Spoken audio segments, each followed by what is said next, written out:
Saudara yang terkasih dalam Tuhan, hari ini mari kita bersama-sama masuk pada bagian firman Tuhan yang berbicara tentang berdoa melawan kekhawatiran.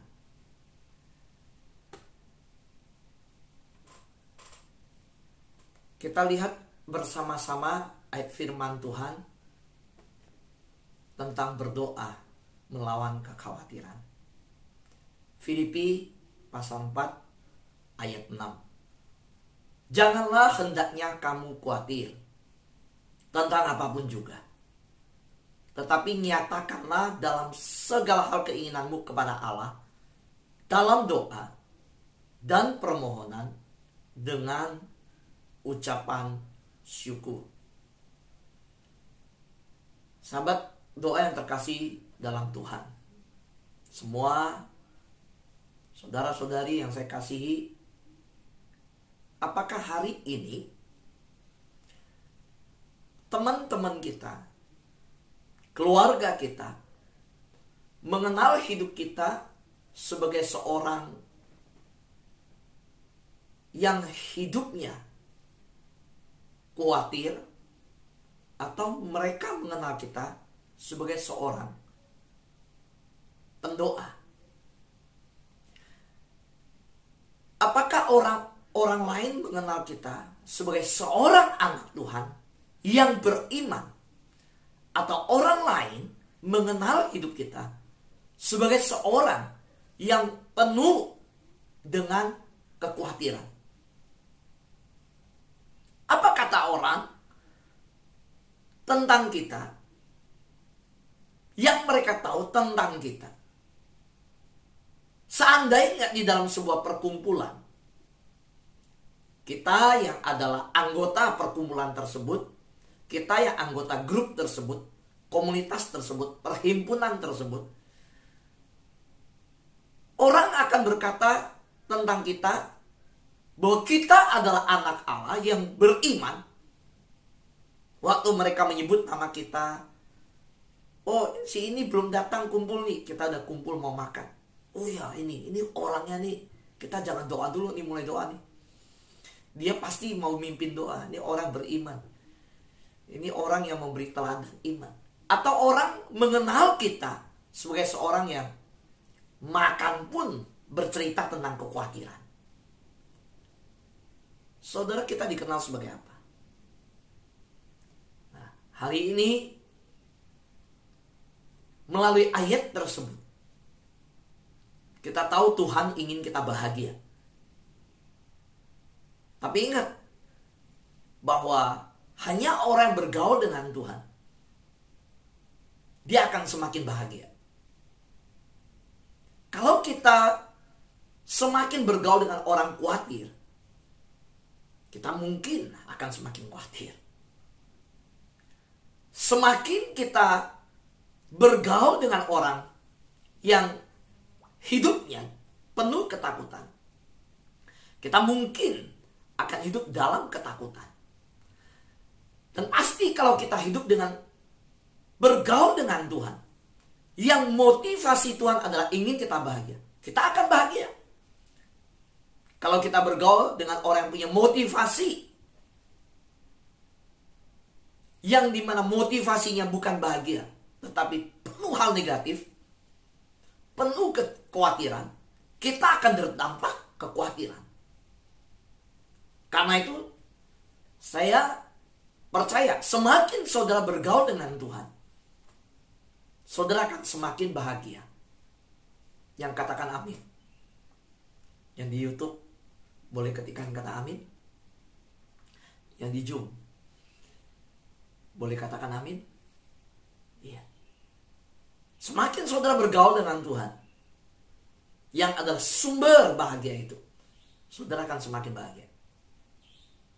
Saudara terkasih dalam Tuhan, mari kita hari ini memutuskan untuk bergaul dengan Tuhan. Mazmur 144 ayat 5 berkata, betapa indahnya memiliki berkat seperti itu.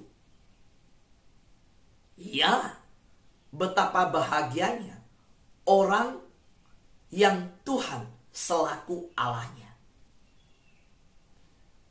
Berbahagialah, betapa bahagianya orang yang menjadikan Tuhan Allah, Tuhan sebagai pemilik hidupnya, sebagai penyembahannya, sebagai Allahnya, sebagai Tuannya, sebagai pemimpinnya. Kenapa berbahagia? Karena Tuhan itu adalah Tuhan sumber bahagia, sumber sukacita, sumber damai sejahtera, sumber berkat. Jadi, tentu kalau menjadikan Dia yang adalah sumber segalanya menjadi Tuhan dan Allah kita, hidup kita bahagia. Pilihan tergantung ada di tangan kita. Kita pilih yang mana? Mazmur menyatakan jelas dalam bagian tersebut. Mari kita lihat selanjutnya, saudara. Saudaraku yang terkasih dalam Tuhan, saya mempelajari Filipi. Dalam kitab Filipi ada 4 jalan kebahagiaan. Hari ini 1, nanti selanjutnya saya khotbah, kita bahas yang kedua, selanjutnya yang ketiga dan keempat. Nah, pada seri yang keempat, jalan kebahagiaan yang keempat, ketika setelah kita ketahui, nah selesailah 14 seri khotbah tentang mendengar suara Tuhan. Nah, hari ini mari kita masuk yang pertama, jalan kebahagiaan yang diberitahukan Tuhan di dalam kitab Filipi. Yang pertama, jangan khawatir tentang apapun. Kalau mau bahagia, mengalami jalan kebahagiaan Tuhan, jangan khawatir tentang apapun. Di dalam Filipi pasal 4 ayat 4 dikatakan, bersukacitalah senantiasa dalam Tuhan. Sekali lagi, kukatakan, bersukacitalah. Hidup manusia tentu ada tantangan, ada gelombang, ada lembah, tidak mulus. Tapi ingat, di dalam seluruh perjalanan,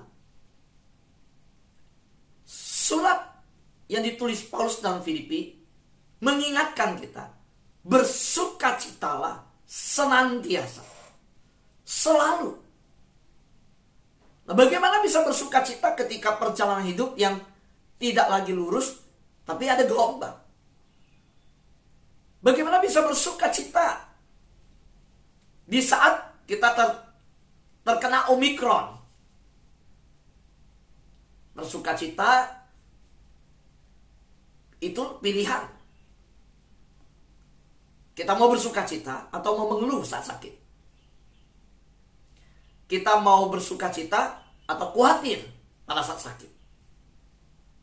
Hati yang gembira adalah obat. Saya sangat percaya orang yang hatinya gembira di saat menghadapi sakit pun pemulihan akan lebih cepat. Nah, sahabat doa, saudara yang terkasih dalam Tuhan, bersukacitalah senantiasa. Diingatkan Paulus dalam Tuhan. Yesus berkata, tinggallah di dalam aku dan aku di dalam engkau akan berbuah.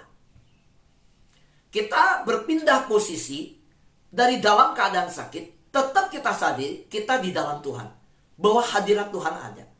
Waktu kita isolasi di kamar kita, di rumah kita, tubuh kita faktanya memang sakit. Tapi ingat, fakta ilahi jangan disingkirkan, jangan dilupakan. Bahwa Allah Immanuel hadir, dan hadiratnya ada di kamar kita, ada menyertai kita yang isolasi mandiri. Banyak orang merasakan fakta yang bisa dirasakan dagingnya. Ya sakit, ya pilek, gimana sukacita. Tetapi di dalam kesadaran pikiran, kepekaan rohani, melupakan kehadiran Allah yang menyertainya. Nah, orang yang mengarahkan pandangan kepada kehadiran Allah, menyadari Allah yang hadir bersama dia, tentu akan bersuka cita. Orang tua saya terhilang, saya sadar Allah hadir bersama saya dalam kedukaan yang ada. Karena itu kita tetap ada sukacita. Sukacita bukan bersukacita karena kecelakaan yang dialami anak kita, suami kita yang mengalami kanker, keluarga kita mengalami penyakit. Bukan bersukacita karena mereka terkena penyakit. Enggak. Itu namanya mensyukuri orang sakit, bukan. Kita bersukacita, kita bersyukur karena Allah hadir bersama kita. Bayangkan kalau Allah tidak bersama kita di tengah kedukaan kita. Bayangkan Allah Roh Kudus tidak bersama menyertai kita di tengah pergumulan kita. Kita nggak akan kuat. Karena itu Paulus berkata, bersukacitalah senantiasa dalam Tuhan, bukan di luar Tuhan. Saudaraku yang terkasih di dalam Tuhan, dikatakan jelas bahwa bersukacitalah di dalam Tuhan. Artinya, karena kita ada di dalam Tuhan, Tuhan dalam kita, kita menyadari Tuhan hadir bersama kita di dalam setiap musim kehidupan kita. Tuhan ada bersamamu ketika engkau sakit. Tuhan ada bersamamu ketika hari-hari buruk yang menimpa engkau. Karena itu, dengan bersama Tuhan, kita cakap menanggung segala perkara. Saudara, apa arti khawatir? Arti khawatir bagi saya adalah saudara tidak mempercayai Tuhan di dalam mungkin salah satu bidang kehidupan Anda. Bisa itu keuangan, bisa itu kesehatan, bisa itu keluarga, bisa soal makanan, soal pakaian, soal minum seperti yang Tuhan katakan. Saudara, saya punya alasan khawatir. Nanti malam saya ke dokter, telinga sebelah kanan saya harus periksa lihat karena ternyata genderang telinganya pecah. Jadi saya mendengar dari sebelah sini, yang sini melemah mendengaran karena bolong, pecah. Tetapi sejak saya dirawat untuk telinga saya dari beberapa minggu lalu, saya tidak fokus kepada telinga yang genderangnya pecah ini. Saudara mungkin sampai usia yang senior sekarang masih genderangnya bagus. Saya percaya bahwa iman itu kebalikan dari kekhawatiran. Termasuk kekhawatiran, kebalikan dari iman. Karena itu, saudara jangan pernah berjalan berdampingan dengan kekhawatiran.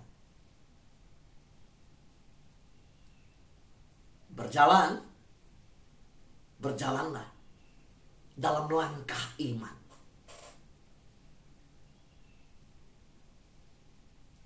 Saudaraku yang terkasihan Tuhan, ingat, kekhawatiran tidak pernah menyelesaikan masalah. Gak pernah. Saat ini saya tidak tahu. Setiap mendengar di YouTube maupun di Zoom, kita mungkin punya kekhawatiran.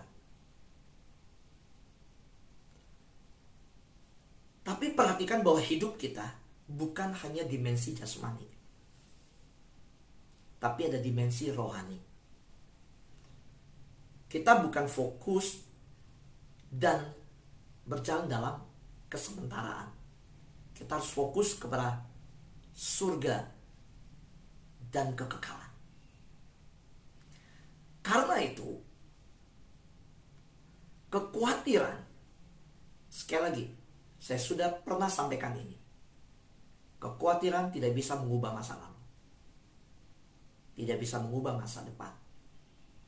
Kalau saudara khawatir, justru kekhawatiran akan merusak sukacitamu di hari ini. Saya nggak mau khawatir. Ya ketemu dokter, berdoa. Doakan Tuhan beri dia hikmat. Doakan jalan keluar bagaimana. Dokter bilang, Pak, datang balik lagi ya. Saya lihat telinganya. Kalau masih bolong, itu harus operasi kecil. Diambil dari telinga ini atau dari mana lemak untuk ditempel, sehingga yang bolong itu tidak bolong lagi.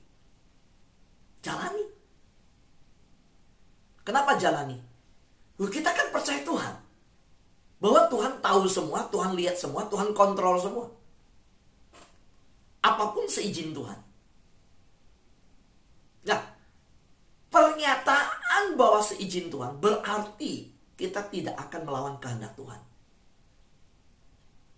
Apa maksud Tuhan?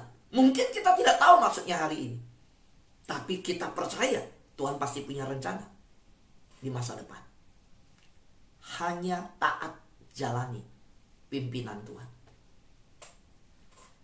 Saudara yang terkasih dalam Tuhan, sudahlah, jangan buang energi kita untuk khawatir. Nah sekarang, kita berpindah kepada kekuatan rohani. Jangan pakai energi kita, kekuatan tenaga kita, hari-hari kita, fokus kita, pikirin yang khawatir. Yang padahal kita nggak bisa ubah apa-apa di depan. Kita tidak bisa mengubah yang sudah lewat. Tetapi kita bisa dengan dimensi doa mencapai apa yang di depan. Berdoa. Ubah tenaga yang kita miliki, energi yang kita gunakan untuk khawatir, dipakai untuk berdoa. Saudara, berdoa itu dibanding khawatir. Khawatir itu lebih menguras energi. Tapi orang gak rela, merasa gak ada waktu, capek kalau doa. Padahal khawatir itu lebih lelah. Untuk berdiam diri dan tertanam di hadirat Tuhan.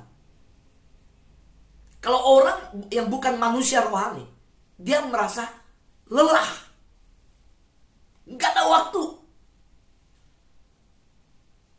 Manusia jasmani, kedagingan, lebih merasa kalau bisa cari solusi, sibuk sana sini dengan mencari solusi untuk khawatirnya, kesibukannya, dia lebih rela. Itu manusia jasmani. Kalau manusia rohani, ketika kekhawatiran menyerang, dia akan berlutut. Dia akan berdoa. Hari ini saya sampaikan tentang apa yang saya tidak khawatirkan. Bukan berarti saya nggak butuh didoakan. Pendeta pun perlu didoakan. Karena itu saudara, dalam doa-doa, di dalam pertemuan kita, saudara mendoakan. Mendoakan saya, mendoakan istri saya, mendoakan Ibu Tessa, mendoakan Paula, Patricia, Priscilia, ketiga anak saya. Kenapa? Kita berkata peperangan bukan melawan darah daging, tapi roh jahat di udara. Nah, menyadari ayat ini, so lihat, dituliskan Paulus, apakah ini wilayah jasmani? Enggak. Paulus bilang bukan darah daging, ini bukan jasmani. Coba lihat gaya hidup Paulus. Bagaimana cara kehidupan Paulus? Paulus tidak fokus di wilayah jasmani. Tetapi Paulus selalu mengajak kita melihat dimensi sebagai manusia rohani. Saudara-saudara yang saya kasih dalam Tuhan, pada waktu kita menyadari peperangan kita melawan penghulu-penghulu di udara, roh-roh jahat di udara, karena itu kita saling menopang doa. Pelayanan hari ini keberadaan saudara dalam komunitas sahabat doa, iblis nggak seneng. Mungkin keluarga kita bisa dipakai untuk menghalangi kita. Bisa jadi kelihatan seni jasmani teman kita, tapi teman bisa dipakai Tuhan untuk menghalangi kita mencari Tuhan. Bisa. Karena ketika bicara tentang pelayanan, panggilan, hal ilahi, Yesus pun ditarik oleh Petrus dan Petrus berkata, kamu jangan naik ke salib. Yesus berkata, enyalah engkau iblis. So, teguran itu pernah Yesus tegur ke iblis pada waktu pencobaan di padang gurun. Enyalah engkau iblis. Padahal itu Petrus. Loh, itu Petrus bukan iblis. Yesus enggak. Pada waktu Petrus berkata, jangan naik ke salib, engkau tidak boleh mati. Tujuan Tuhan, visi Tuhan datang ke dunia adalah mati di kayu salib, menebus dosa umat manusia. Waktu Petrus berkata, engkau jangan naik ke salib, jangan mati. Yesus berkata, enyalah engkau iblis. Saudara, kalau anak Tuhan masih hidup sehari-hari, menaruhkan pergumulannya dan selalu fokus kepada wilayah jasmani, dan bukan fokus kepada perjalanan sebagai manusia rohani, kita akan gagal.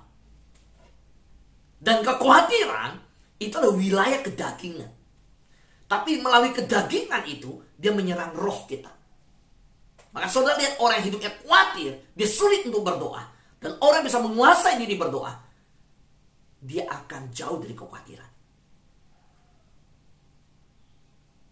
Roh penurut tapi daging lemah. Dan iblis tahu, iblis masuk melalui kedagingan, menyerang roh kita. Tadi saya katakan saya gak mau khawatir. Sejak diperiksa telinga saya doa aja. Saya percaya Tuhan bisa segala-galanya. Tadi malam saya ke dokter lihat, terserah hasilnya seperti apa. Saya percaya Tuhan mengontrol. Dan saya percaya kuasa Tuhan bekerja lebih hebat dari semua dokter. Amin. Nah, hari ini saya mau sampaikan kepada anak-anak Tuhan yang menganggap bahwa ya saya Kristen, saya orang yang percaya Yesus, tapi kita kan masih hidup dalam daging. Ya jadi ya nantilah kalau sudah tua baru banyak berdoa. Sudah lutut gak bisa kemana-mana, sudah duduk di kursi roda, atau sudah seperti hari ini umur 60 tidak boleh keluar kemana-mana. Anjuran waktu PPKM level 3 kemarin, saya akan lebih baik di rumah. Nah, kalau udah banyak di rumah, saya mulai berdoa. Saudara, doa bukan pilihan terakhir pada waktu engkau tua. Yakin, pasti sampai tua. Umur itu di tangan Tuhan. Kemarin, satu orang yang saya kenal, adik saya kasih kabar, kirim fotonya. Kamu pasti tahu orang ini. Kalau kamu ke gereja berkhotbah, dia nyambut kamu. Umurnya masuk 30-an. Masuk kamar mandi, jatuh di kamar mandi. Bawa ke rumah sakit, lewat. Saudara, kita nggak tahu kita diizinkan sampai kapan. Tapi kalau kita masih hidup, kita pakai kesempatan untuk melayani Tuhan. Salah satunya adalah berdoa untuk dengan penuh empati untuk orang lain. Untuk keluargamu, itu sebuah pelayanan. Doa yang kepanjatkan untuk hamba Tuhanmu, itu sebuah pelayanan. Doa bukan pilihan terakhir. Doa adalah hal, tindakan pertama yang harus dilakukan ketika saudara mulai khawatir. Ketika khawatir menyerang, ingat doa. Ketika khawatir, ingat doa. Ketika khawatir datang, ingat doa. Itu yang harus dilakukan manusia rohani. Oh, kalau manusia jasmani, khawatir gini. Khawatir kan banyak. Soalnya gak bisa hidup dengan khawatiran. Soalnya gak akan nyaman. Soalnya bekerja sama dengan orang soalnya gak percaya. Khawatir terus. Pasti. Saudara, kekhawatiran ada banyak bentuknya. Mungkin perjanjian yang sudah engkau tanda tangan, rumah yang engkau sudah tanda tangan untuk beli, mungkin mobil, apapun itu. Kalau engkau khawatir terus memikirkan di dalamnya, Tuhan memberikan jalan kebahagiaan. Yaitu apa? Berdoa. Jangan khawatir. Hari ini kita belajar hanya satu hal. Jangan khawatir dengan segala sesuatu. Berdoa. Nanti saya akan bahas yang kedua. Nah, ingat, doa adalah tindakan pertama. Doa itu bukan pilihan. Bukan opsional. Doa itu kewajiban kita. Tetapi ingat, harus menjadi gaya hidup. Oh, saya wajib doa. Saya doa Pak sehari 3 kali. Makan pagi, makan siang, makan malam. Bahkan saya tambah sekarang 2 kali. Sehari doa 5 kali. Bangun tidur, makan pagi, makan siang, makan malam. Dan waktu sebelum tidur. Bukan kewajiban yang begitu. Tapi sebuah gaya hidup. Yang dimana kita haus, kita rindu. Seperti yang kita lakukan di worship night. Tertanam di hadirat Tuhan. Sudah sama seperti saya melayani saudara ketika saya mengirimkan rekaman khotbah YouTube. Pagi selesai acara ini, yang rekaman pagi ini berjalan, saya segera ubah thumbnailnya, kasih judul, lalu kirim ke saudara. Itu bukan kewajiban buat saya. Tapi karena udah gaya pelayanan, gaya hidup saya melayani, saya nggak pernah lupa. Bahkan mungkin saudara bisa kesel terimanya. Pagi saya kirim rekaman ini. Habis kirim rekaman ini di grup, saya siapkan lagi gambar-gambar yang udah dikhotbahkan. Saya susun urutannya, saya kirim ke grup lagi. 13 gambar, saudara bayangkan. Saudara harus terima. Saudara kesel, mungkin. Tapi bagi saya nggak khawatir, nggak pikirin itu. Karena ini gaya, ini udah jadi gaya hidup pelayanan saya. Saya bertanggung jawab sama Tuhan untuk menumbuhkan rohani saudara. Saya nggak mikir, saudara senang apa enggak? Loh, saya kasih makanan rohani. Itu urusan saudara sama Tuhan. Urusan saya, siapkan firman Tuhan benar-benar. Kalau tidak, bukan saudara dihukum, saya dihukum Tuhan. Saya siapkan dengan benar, saya jalani apa yang saya khotbahkan. Itu urusan saya dengan Tuhan. Tapi kalau saya sudah siapkan baik-baik, benar-benar, saya bagikan, saya hidupi benar-benar, saudara dengar, saudara tidak jalani benar-benar, saudara tidak dengar dengan baik-baik, saudara tanggung jawab sama Tuhan. Bukan bagian saya. Nggak ada hak saya menghakimi saudara. Saudara mau kesel dengan khotbah saya, saudara nggak senang dengar, saudara apapun juga, itu urusan saudara, bukan saya, saudara. Saudara yang terkasih dalam Tuhan, karena itu ketika saya menyiapkan, mengkhotbahkan, saya bertanggung jawab dengan sebaik-baiknya di hadapan Tuhan.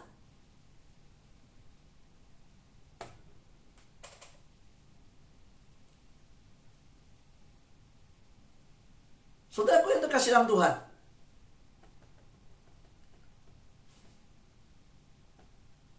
kalau kita berbicara tentang kekhawatiran, sekali lagi, mari kita ingat bahwa kekhawatiran dan bahagia tidak bisa jalan bersama. Tuhan mau Anda bahagia, iblis mau Anda khawatir.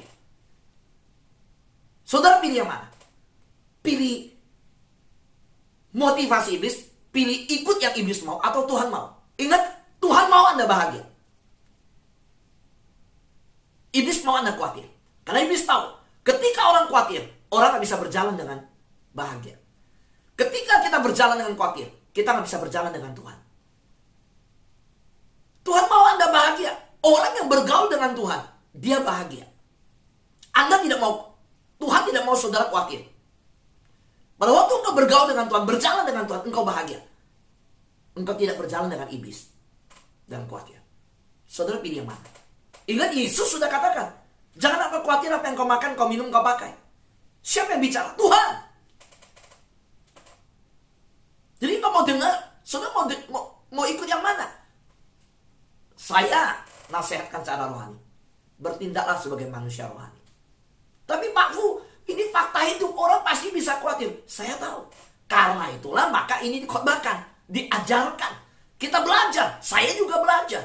Dan saya udah kasih contoh pelajaran hidup saya. Secara kesehatan, nggak gampang. Telinga buat mendengar. Bolong saudara, dikasih kamera lihat. Saya lihat jelas bolong. Dan harus operasi. Lalu saya khawatir, sampai nggak bisa siapin khotbah. Khawatir, mengasihani diri, sampai nggak fokus untuk siapin khotbah. Nggak bisa. Urusan badani itu urusan nanti. Waktu ke dokter, nah udah jalanin. Urusan pelayanan harus fokus. Harus all out. Harus sungguh-sungguh. Harus berikan yang terbaik. Tanggung jawabnya apa? Saya bukan tanggung jawab kepada saudara. Bukan. Saya bertanggung jawab atas jiwa saudara di hadapan Tuhan. Bukan bertanggung jawab kepada saudara. Saya bertanggung jawab kepada Tuhan. Karena Tuhan percayakan saudara untuk saya. Jadi saudara, mari hari ini ambil langkah pertama. Saya katakan kita satu dulu, kita belajar baik-baik. Langkah pertama, yuk kita lakukan dulu. Berhenti khawatir. Mulai berdoa.